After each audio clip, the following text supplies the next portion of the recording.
Hey, what's up everyone? In a number of previous videos I shared some Lucasfilm licensing and marketing materials and brochures and things like that.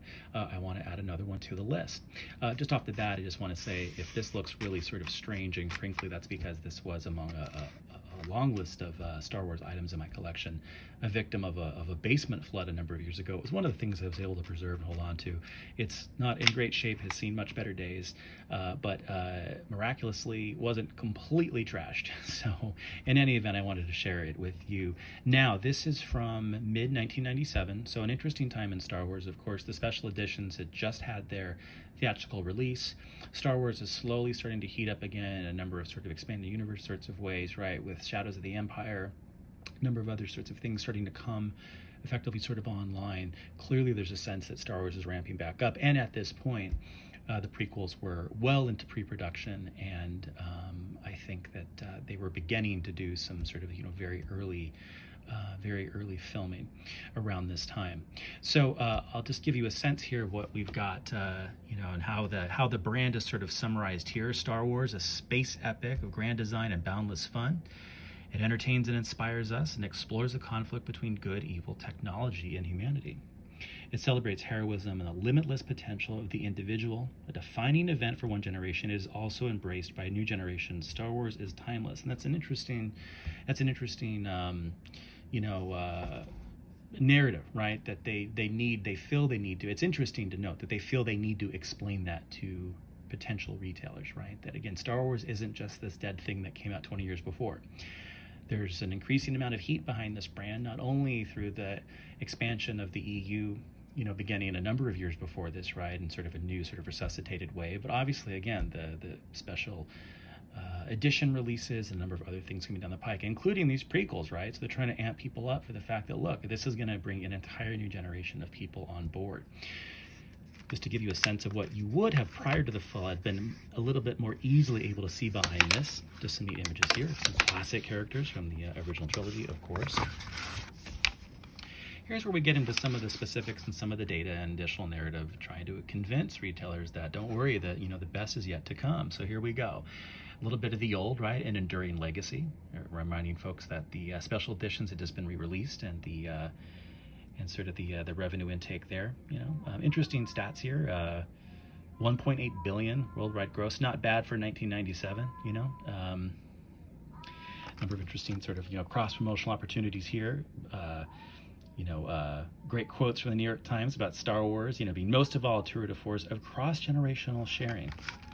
Interesting demographic breakdown here of the broad consumer base. Again, it's unique, among brands for its ability to, cross gender lines and generational lines. You can see the some estimates here about how they imagine these different demographics sort of growing, in some cases interestingly sort of decreasing over time.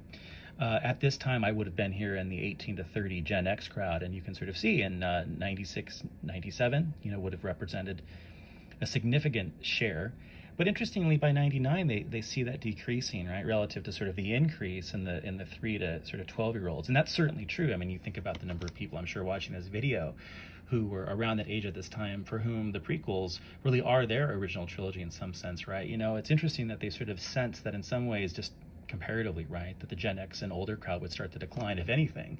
I'd lived my whole life waiting for the prequels, and that's when the fun really began. I mean, that was an incredibly exciting time to be a Star Wars fan, and was the thing that kind of kept me engaged, right? And then sort of post prequel EU, just I never really lost the interest, right? So I wonder how they would update those estimates. Now I wonder what those actual numbers would look like, if we were able to look back on it. But interesting estimates, right, at this point, sort of mid-year 1997. Again, more narrative about the brilliant future. We have some production art here from what we thought we might see in episode 1.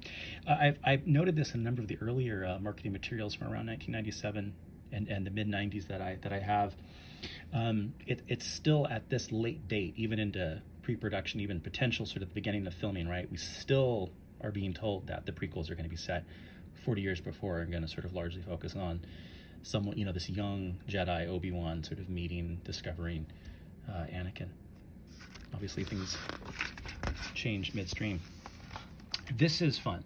This is a really fun sort of breakdown, an interesting sort of Gantt chart here that sort of looks well into the future with estimates about you know, what the second trilogy is going to do. But it's an interesting timeline, very quick timeline of Star Wars as a brand. So the 30 years of Star Wars, right, looking forward all the way into 2007. Again, at this point, this is mid 1997. So interesting how they break these eras down.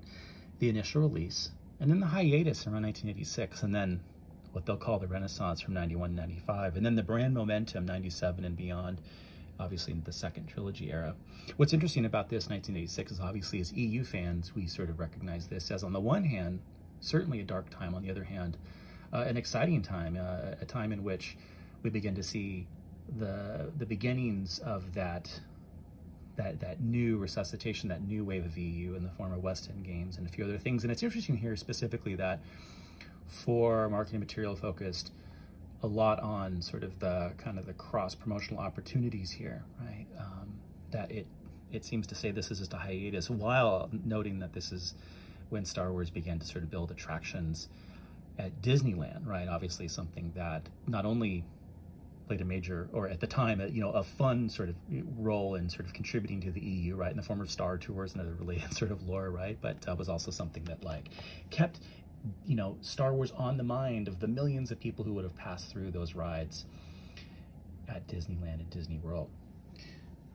Just a breakdown of some of the key marketing events according to this brochure, right? You know, the special edition release and video release. Obviously various TV advertising. I remember those very well from this period of time. You know, you were just coming off a run of Shadows of the Empire toy commercials, not to mention all the commercials advertising the special editions and so on. Star Wars on TV, of course, starting to begin to see them in, you know, in runs on cable. The Smithsonian exhibition, of course, around 1997-ish, I think. The Star Wars website, various fan publications, right? Interesting, combined circulation, 350K. And then, of course, Star Wars attractions at a number of the various Disney parks. This is interesting too, of course, you know, releases, you know, estimated around the prequel era, you know, to be, you know, preview products, novels. Of course, it says novel, right? But of course, we know there'd be quite a few things related to that, trailers and advertising, and PepsiCo, right? I mean, I remember at the time seeing that everywhere, right? You know, you couldn't go to a grocery store or drive down sort of like a major, you know, street in America at the time and not see, you know, something Star Wars related, right? You know, Pepsi cans with Jar Jar on the side, you know, walking into a Taco Bell and there'd be, you know, a young Anakin standee or something in the corner, right? And of course the merchandise from publishing, which matters a lot to us in the EU side, the toys, the games, gifts, back to school products, and so on and so forth. Home furnishings, right?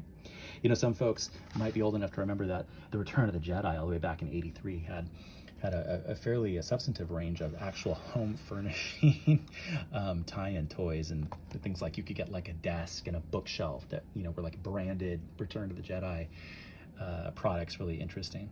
So again, a fun sort of broad look for retailers about, you know, the best is yet to come. And it's interesting, look at those just big, bold purple lines all the way into the end of the trilogy era here in 2007, right? So this is where the growth is. This is where the momentum continues after the films, right? This just doesn't stop.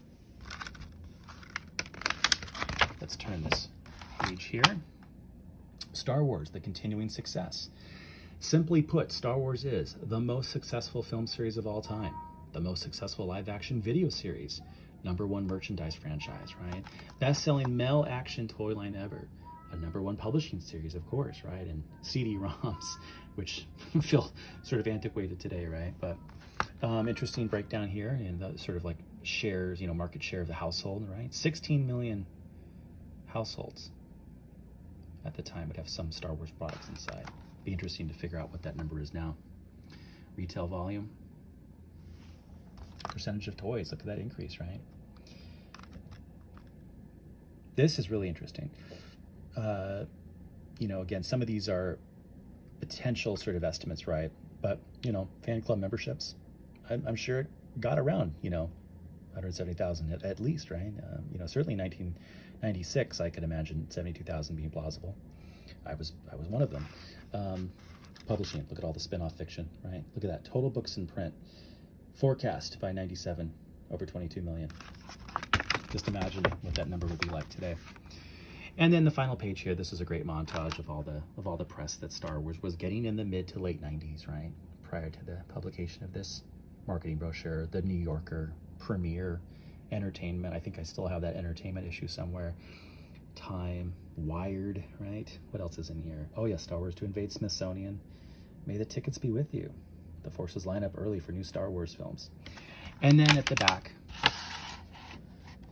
information about all the offices to contact in various parts of the world for any partnership opportunities, right? So again, just another look at one of the many Lucasfilm licensing marketing brochures and materials that are out there. I will try and post some links to some of the previous videos I've posted about some of these others, and I will share more in future videos.